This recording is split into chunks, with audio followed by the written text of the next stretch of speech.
Bien, ça fait à peu près 3 ans que je fais mon jardin sur notre balcon, puis j'ai un peu envahi mon voisin l'année passée avec mes gigantesques plants de tomates. Donc, je cherchais un endroit un peu plus grand là, pour cultiver mes légumes. J'ai pensé à installer quelque chose par-dessus les autos pour faire un genre de garage avec En tout cas, je sais pas trop, là, je cherchais d'autres places. Puis j'étais déjà montée sur le toit avec mon père. J'avais comme ça en arrière-pensée depuis un petit bout. Puis là, je le travaillais, tu sais. Ah, un jardin sur le toit. Ah, ça pourrait être bien, nanana, nanana. Puis là, je sais pas trop, cette année, il semblait plus intéressé par le projet. Avant, c'était un non catégorique, là.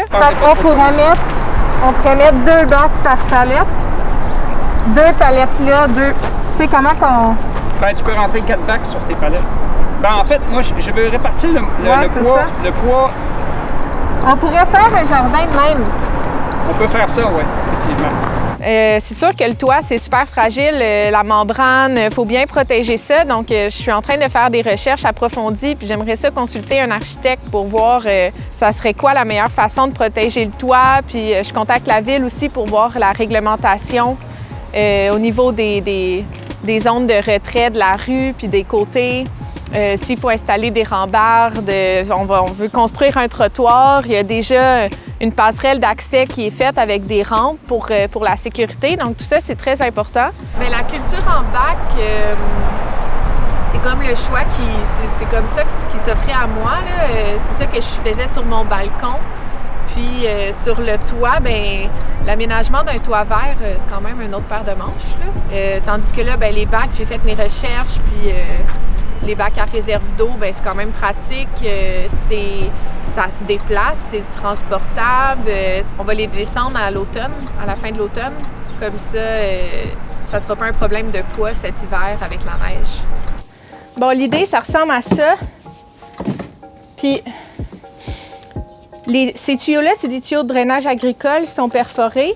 Puis, il y a une membrane par-dessus pour pas que la terre rentre, mais l'eau va pouvoir être absorbée par la terre. On verse ici avec la hausse, ça se rend dans les tuyaux, ça les remplit. Ça va les remplir comme ça dans le fond du bac. Puis à un moment donné, quand ça va atteindre une certaine hauteur, ça va sortir par le trou de drainage qu'on va faire sur le côté. Donc ça va pouvoir faire quasiment 4 pouces d'eau de réserve pour les plantes, comme les plantes de tomates qui ont besoin de beaucoup d'eau. Donc, ça permet une meilleure irrigation des plants. Ça fait que l'eau peut rester dans le fond sans noyer les plantes. Puis, ça fait que l'arrosage, on peut le faire pas mal moins souvent en temps de canicule, par exemple. Le tissu, c'est pour pas que la terre rentre dans les tuyaux qui sont perforés. Fait que l'eau va pouvoir sortir par les petits trous. Puis, le tissu, celui-là, il est vieux, là, c'est pour faire mon test. Mais normalement, ça va bien recouvrir. Puis, on va même aller recouvrir les bouts. Fait que ça va vraiment faire une réserve d'eau dans le fond du bac.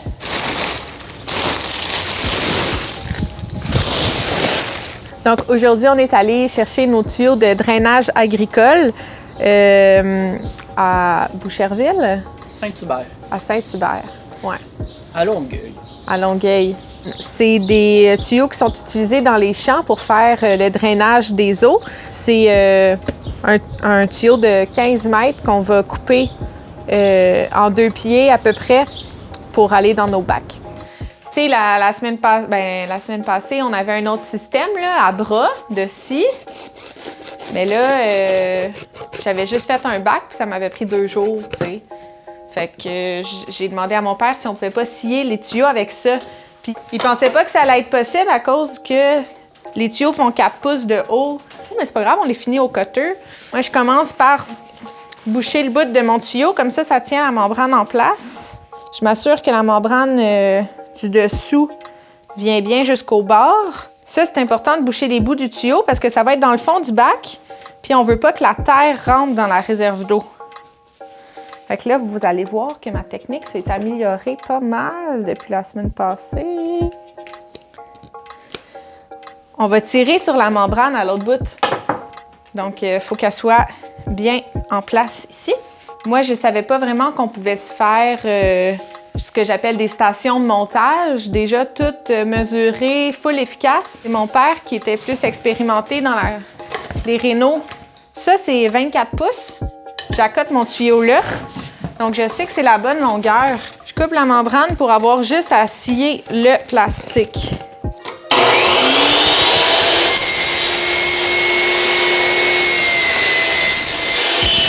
Je vais juste en faire un parce qu'il était comme encore le matin puis les voisins ne vont pas nous aimer. Mais là, on finit avec les sécateurs. Avant, je faisais tout le tour à l'exacto. C'était comme très risqué de me couper un doigt. Puis là, on voit déjà que mon tissu il est pas mal étiré. Là, parce que plus j'avance dans le tube, là, je stabilise en dessous l'autre membrane. Puis j'essaie d'aller chercher un peu plus loin parce que regarde, c'est ça qui se passe.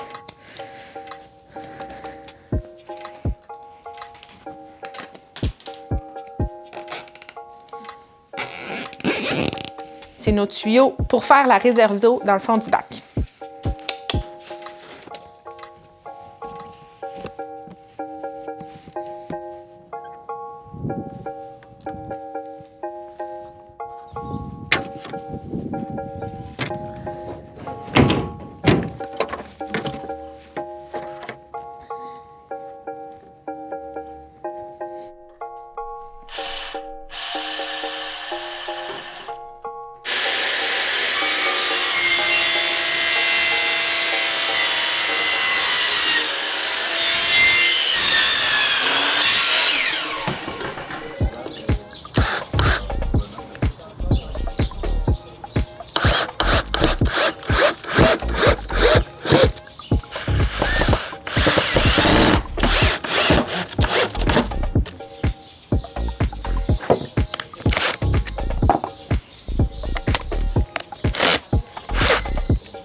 Prise 28.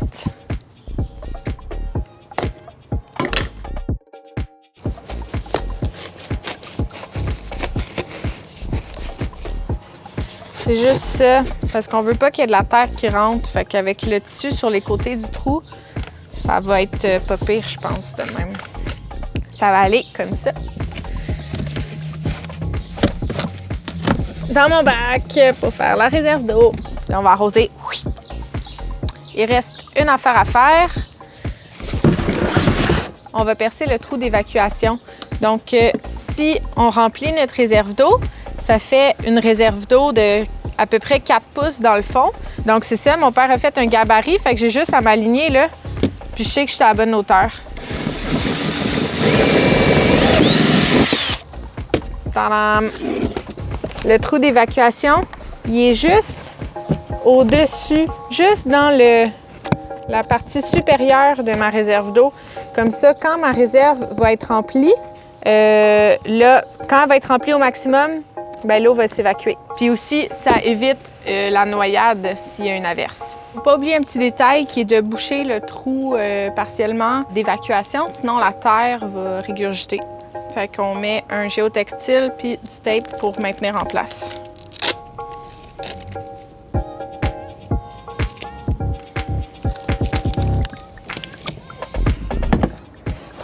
Et voilà.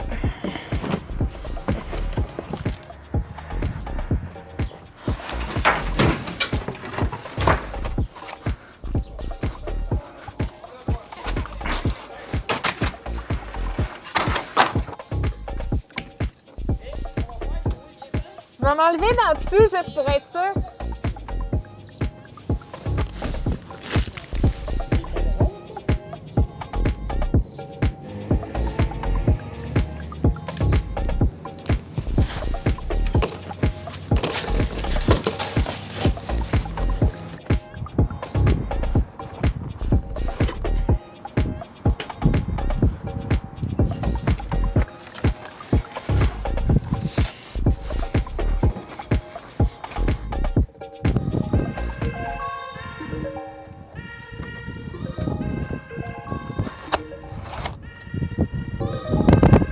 j'imagine ici un petit set de patio là, avec un parasol. Et on utilise des palettes. C'était comme dans ma tête, il y avait déjà tout le jardin de fait. Là, puis là, j'essayais de convaincre mon père. Fait que j'ai dit, ouais, on va utiliser des palettes. Il y a une quincaillerie à côté de chez nous qui en donne pour répartir le poids des bacs, pour prendre en compte la structure du toit, donc sa capacité portante pour ça, parce qu'un toit, ben, c'est quand même fait fort là, pour résister à nos hivers avec la neige.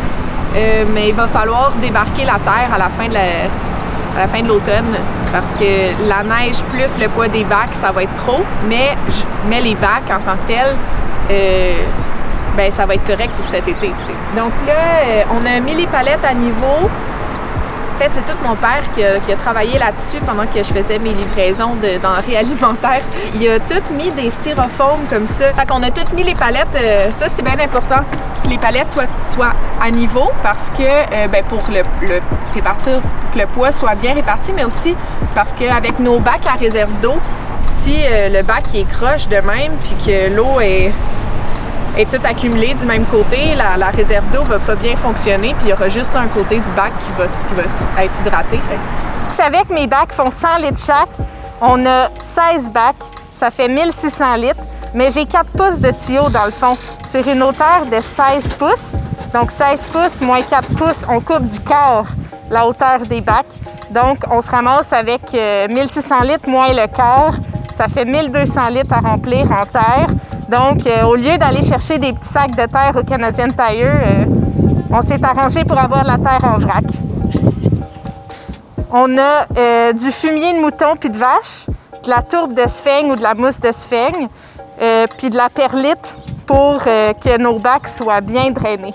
Là, maman m'a dit qu'il fallait pas que je monte ça à bras d'une shot.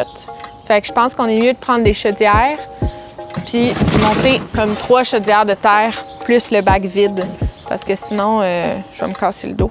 Une bonne terre pour le potager parce qu'il est super fluffy. Faut tout le temps que la terre soit fluffy. Je sais pas comment que les horticulteurs disent, mais c'est ça que j'ai compris. Tu sais, ça reste pas comme un gros moton, là. C'est comme de la sphaigne, la perlite. Ça, c'est pas du styromousse. C'est comme un minéraux qui ont chauffé. Il a éclaté comme du popcorn. Puis là, c'est super léger. Ça permet d'aérer la terre.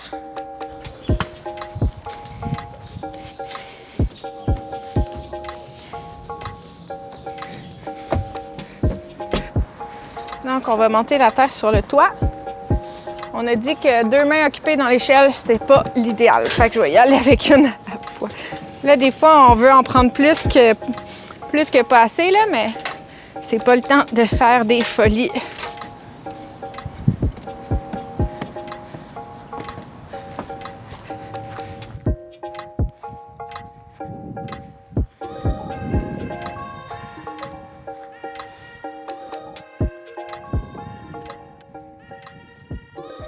On se lance?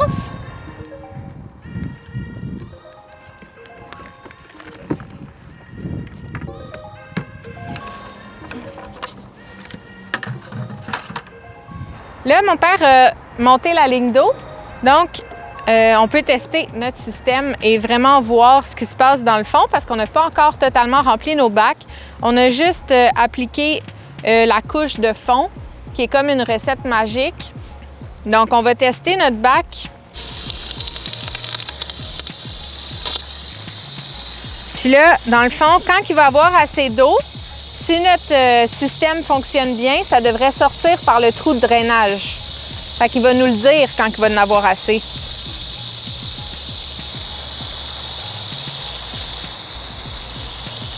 Bien là, je suis vraiment excitée parce que ça commence à prendre forme. Il reste juste la terre à monter en haut. On monte ça à la chaudière, fait qu'on va essayer de faire ça demain. Mais on a tout assemblé les bacs. On a mis la couche de fond pour l'absorption de l'eau. Donc, après ça, ça va être les transplantations. Puis il va y avoir de la verdure sur le toit. Bien, sinon, il fallait bien le baptiser, ce jardin-là. Fait qu'on a trouvé un nom. Bien, je me suis arrêtée sur le jardin de la devinette. Devinette, c'est un peu comme devin, c'est en l'honneur de mon père. D'abord, c'est un maudit gros cadeau qui me fait d'être embarquée là-dedans avec moi. Puis c'est ça, c'est grâce à lui que je me suis intéressée aux plantes, là. Il y a une formation en horticulture de Saint-Hyacinthe. Il a planté des centaines d'arbres à Montréal, mon père. Puis ça m'a jamais intéressée jusqu'à temps que j'aille moi-même chez moi un petit cactus qui pousse, que ça lui prenne 3 ans pour pousser de quelques pouces.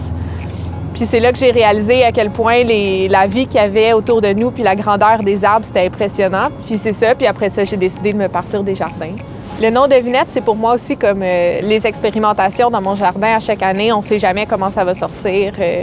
Puis j'aime ça, découvrir des nouvelles plantes funky. Fait que c'est un peu ça, c'est un peu ça l'idée. Merci d'avoir suivi l'aventure jusqu'à présent. Puis si vous avez des questions, n'hésitez pas. Puis une autre capsule va suivre, j'imagine, avec les plantes et la suite du jardin.